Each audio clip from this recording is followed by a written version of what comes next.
One TV से मैं हूं आलिया कैसर। बात करेंगे आज़ाद जम्मू कश्मीर के हवाले से। वैसे तो अगर बात करते चलें तो आज़ाद जम्मू कश्मीर में मौजूदा हुकूमत की तरफ से लिए गए हालिया इक़दाम को ना सिर्फ कुछ हलकों की जानिब से तनकीद का निशाना बनाया जा रहा है, बल्कि ख़ुद हुकूमत भी इस वक्त कई तरह के हरबे आजमा रही है कि आवाम के करीब हो सके। तो आज के इस प्रोग्राम में एक तो हम बात करेंगे कि मौजूदा हुकूमत किस तरह की मुश्किल और आसानी से दो चार है और किस तरह के ऐलानात हाल ही में किए गए हैं जो अगेन उनके अपने लिए शायद मुश्किल की एक वजह भी बन सकते हैं। दूसरी तरफ कमल मतलूब की हम बात करेंगे आज के इस प्रोग्राम में। 13 साल की बच्ची जिसको ज़्यादती का निशाना बनाया गया, ऐसा क्या हुआ कि तमाम ही वज़रा और यहाँ तक कि सुप्रीम कोर्ट के जस्टिस तक कमल मतलूब के घर अचानक से पहुँच गए हैं।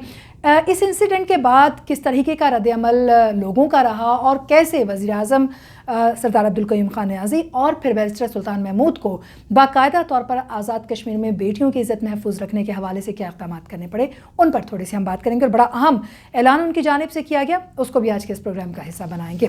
बाकायदा तौर पर प्रोग्राम का आगाज़ करने से पहले आपसे सिर्फ इतना ही कहना चाहूँगी कि चैनल को सब्सक्राइब कीजिए, शेयर कीजिए और लाइक अगर आप हमारी वीडियो करते हैं तो लाइक के बटन को ज़रूर क्लिक कीजिए, अपनी आरा से हमें ज़रूर आगाह कीजिए। बात कर लेते हैं सबसे पहले हम इस वक्त आज़ाद जम्मू कश्मीर में बलदियाती इंतखाबात के माहौल के हवाले से। ऑब्वियसली बड़े पैमाने पर जो है वो रोज़ाना इस पर स्टेटमेंट्स जारी की जा रही हैं। अपोजिशन जमातें बारहा ये कह चुकी हैं कि अगर साफ़ और शफाफ इंतखाबात होते हैं तो फिर जीत हमारी होगी। PMLN बहुत ही ज़्यादा पुरुमीद दिखाई देती है। दूसरी तरफ बिलावल भुट्टो का भी तस्करा करते चले। 27 दिसंबर हम बहुत ही बेहतर तरीके से जानते हैं, मोहतरमा शहीद बेनज़ीर भुट्टो साहिबा की जो बरसी है उसको ना सिर्फ सिंध बल्कि उसके साथ आज़ाद कश्मीर में भी कई दुआया तक़रीबात का इनेकाद किया गया और इसी में एक बार फिर से सेलेक्टेड वज़ीर-ए-आज़म की जो गूंज है वो हमें दिखाई दी। सो मुज़फ़्फ़राबाद जो है वो एक बार फिर से वज़ीर-ए-आज़म इमरान खान के ख़िलाफ़ बोलता हुआ हमें दिखाई दिया।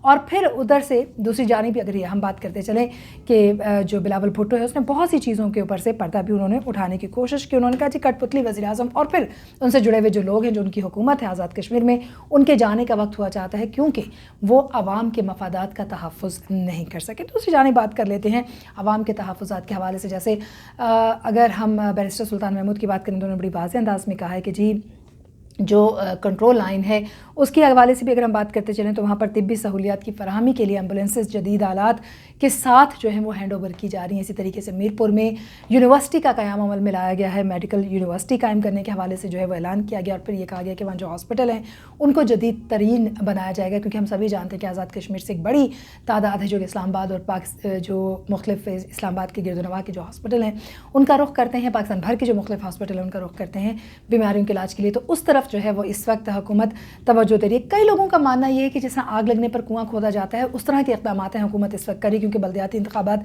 सर पर हैं और मुल्क के दीगर हिस्सों में उनको नताइज नज़र आ गए हैं। अब आज़ाद कश्मीर में जो आपस की चपकले शियाज़ाती लड़ाइयाँ झगड़े थे उनको पसे पुश डालकर कोशिश हुकूमत कर रही है कि अपने हक़ में आवाम को किया जा सके। लेकिन दूसरी तरफ एक तो ये कि आवाम जो एक्सपेक्टेशन लिए हुए थी, जैसे कि रोज़गार के मौक़े, नौजवानों के लिए बेहतरीन इक़दामात, ख़वातीन के लिए बेहतरीन इक़दामात, उस तरह के ऐलानात तो हुए लेकिन इम्प्लीमेंटेशन के मामले में अभी तक कुछ ख़ास दिखाई नहीं दिया। लेकिन ये एक बहुत बड़ी कामयाबी है कि 30 साल बाद, 31 साल बाद कह सकते हैं, आज़ाद जम्मू कश्मीर में जो कोई हुकूमत इससे पहले नहीं कर सकी, बलदियाती इंतखाबात होने जा रहे हैं जो अगेन अवामी नुमाइंदों तक इक़्तिदार की मुंतकली और इख्तियारात को जो है वो लेकर जाएंगे। लेकिन यहाँ पर भी कई बार जो है वो कई तरह की चपकलिशें भी रही, इख्तिलाफ़ात भी हमें दिखाई दिए। बैरिस्टर सुल्तान महमूद ने वाज़ेह अंदाज़ में कहा कि अगर आम आदमी तक इक़्तिदार की मुंतकली नहीं होती, मेरिट पर फैसले नहीं होते तो फिर जो है वो बहुत सी चीज़ों के हवाले से उन्होंने बात भी की।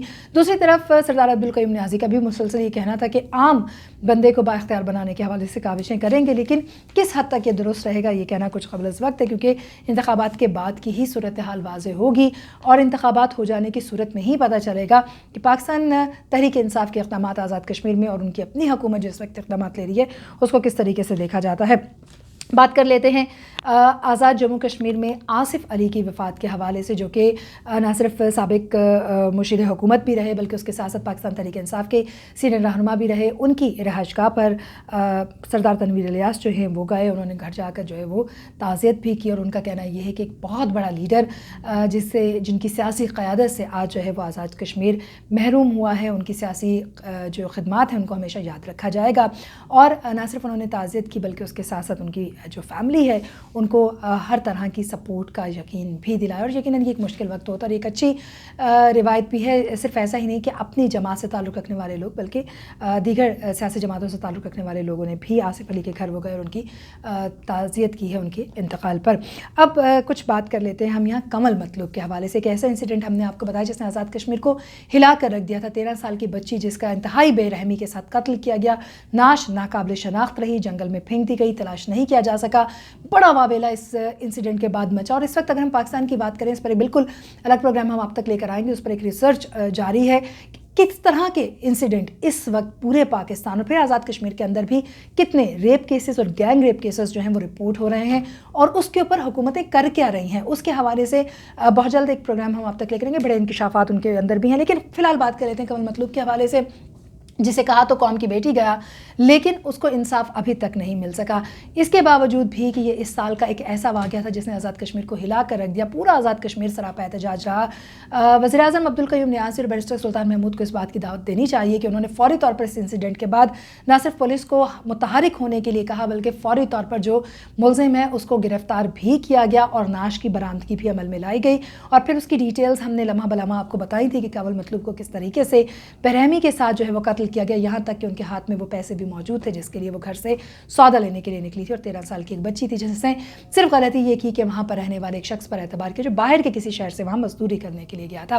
بہرحال جی, اب آپ کو بتاتے چلیں کہ اچانک سے وہاں پر جو مختلف وزراء ہیں, وزیر اطلاعات اور مواصلات, وہ گئے اور انہوں نے کمل مطلوب کے بھائی سے ملاقات کی. اور دوسری طرف جو سپریم کورٹ کے جسٹس ہیں, جسٹس یونس طاہر, وہ بھی مقتولہ جو کمل مطلوب ہے ان کے گھر پہنچے ہیں, ان کے بھائی سے تعزیت کی ہے اور ایک بار پھر سے انہوں نے کہا ہے کہ اس کا فیصلہ جو ہے وہ جلد کیا جائے گا اور کیفر کردار تک پہنچایا جائے گا مجرم کو. لیکن ابھی تک اس کا فیصلہ نہیں ہوا. اچانک سے جو حکومتی مشنری ہے اس کا حرکت میں آنا اور کمل مطلوب کے گھر جانا بھی ایک بڑا سوالیہ نشان ہے. اور ناقدین کا ماننا یہ ہے کہ کیا یہ ایک اور نیا ٹیکٹس ہے جس کے ذریعے سے حکومت جو ہے یا پھر حکومتی جو عہدیداران ہیں وہ ایک اگلا احتجاج روکنے کی کوشش کر رہے ہیں کہ جس میں انصاف کے حوالے سے مطالبہ کیا جائے گا, جو کہ ابھی بھی ڈیلیٹ ہے. تو یہ کچھ اپڈیٹس تھیں جو کہ آزاد جموں کشمیر سے ہم آپ تک لے کر آئے. مزید اپڈیٹس کے لیے ہمارے ساتھ رہیے. آپ دیکھ رہے ہیں کیپٹل 1 TV.